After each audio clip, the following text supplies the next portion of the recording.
Thank you very much. Oh, wow. Is this a pretty guitar? Woo!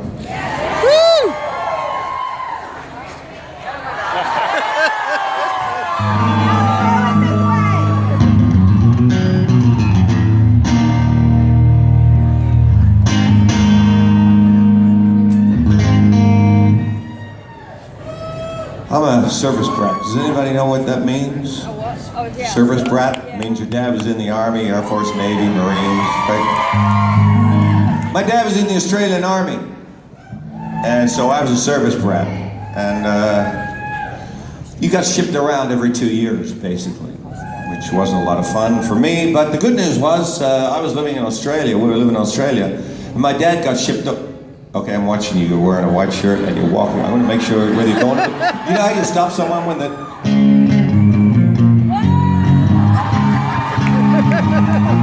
She gave him the finger. Really, they always go, whoa! I'm going to miss that one. Oh, she's going to the bar. Fair enough, good call. But, we moved to England when I was a kid. And this is before airplanes, so... Okay, not that many people laugh. Do you think I'm like old enough to like... How old is this fucking guy? Seriously. Before airplanes, that's like Orville Wright. So we took a ship to England. And the good news was, you know, at 9 years old, I'm riding camels around the pyramids of Egypt. You know? Yeah. Oh, there he is. That little Ricky on a camel. My mom made me wear my good Sunday pants. Because I had some serious camel shit to step into. And that old lady behind, on the back of me, that Arab guy who's looking up her dress, never was the same, ever. Oh my God, I'm ruined for my life. I saw a hideous old lady beaver.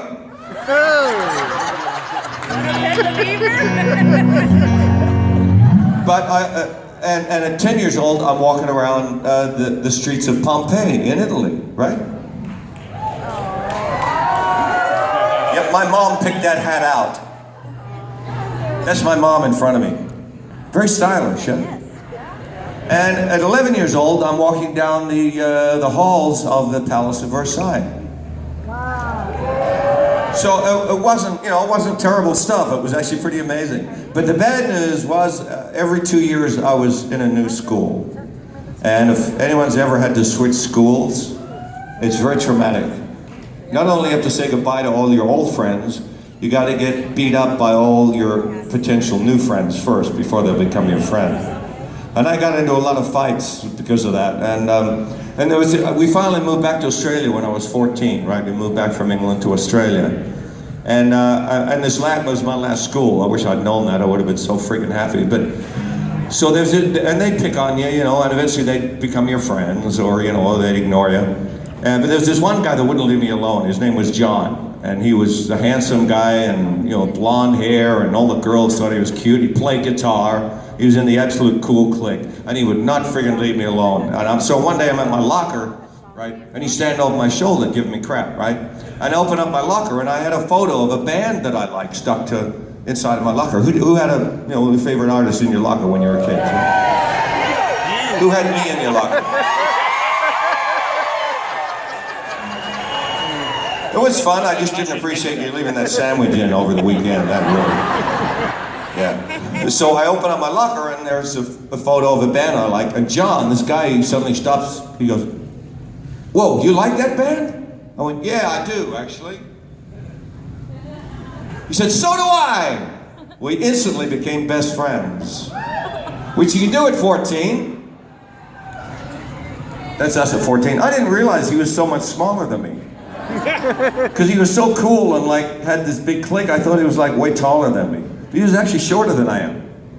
So he played guitar, I was just learning, so we formed our first bands and it was awesome. I just didn't want anything more to do with school. I was done with school at that point. And if there's any school teachers in here, sorry about that.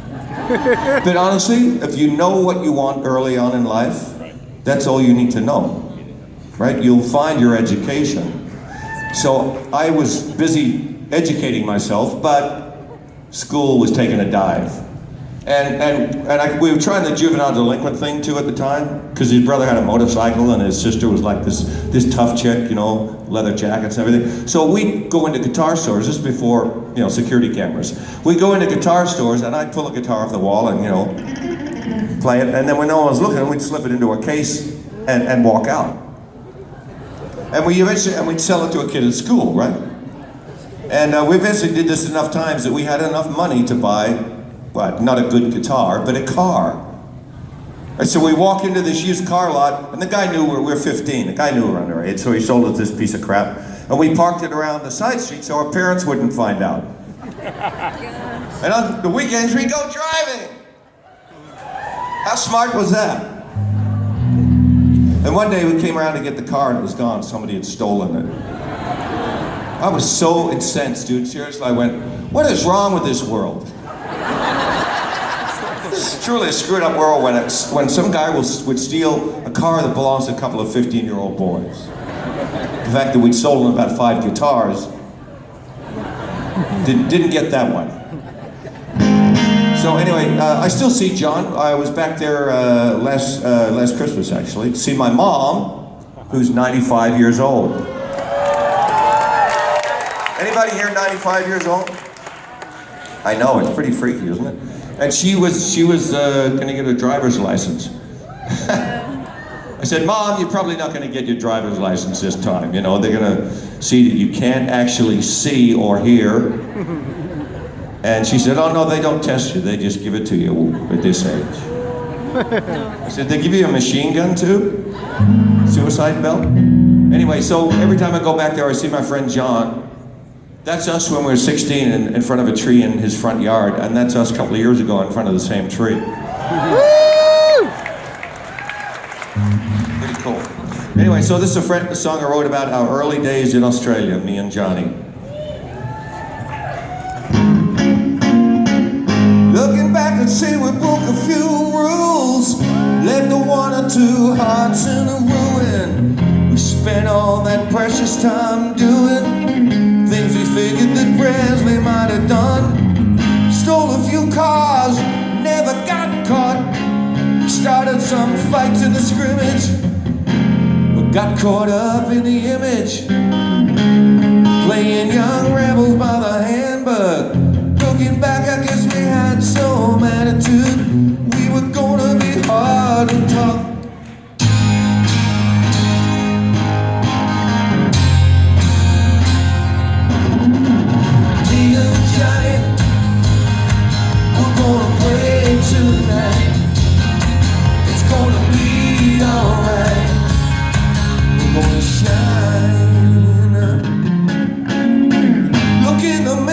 Your faces change.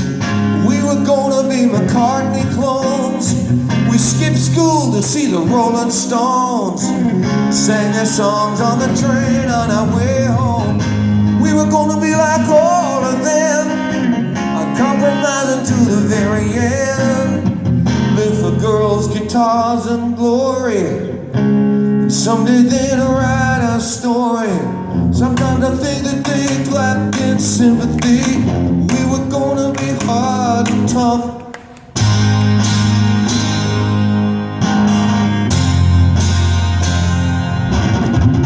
Me and Johnny, we're gonna play tonight.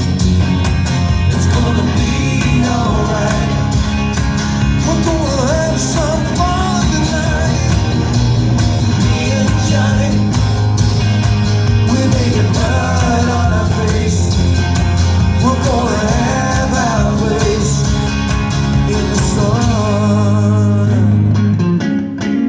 Johnny's still living back in Australia. I hear he's got himself a wife and kids, and I'm still chasing whatever it is that put me out here on the road in the first place. I think of all the times I cursed out loud, wishing I was still running with the same old crowd. Sometimes it can make you cry, just watching the years roll by. Me and Johnny, we're gonna play tonight. It's shine.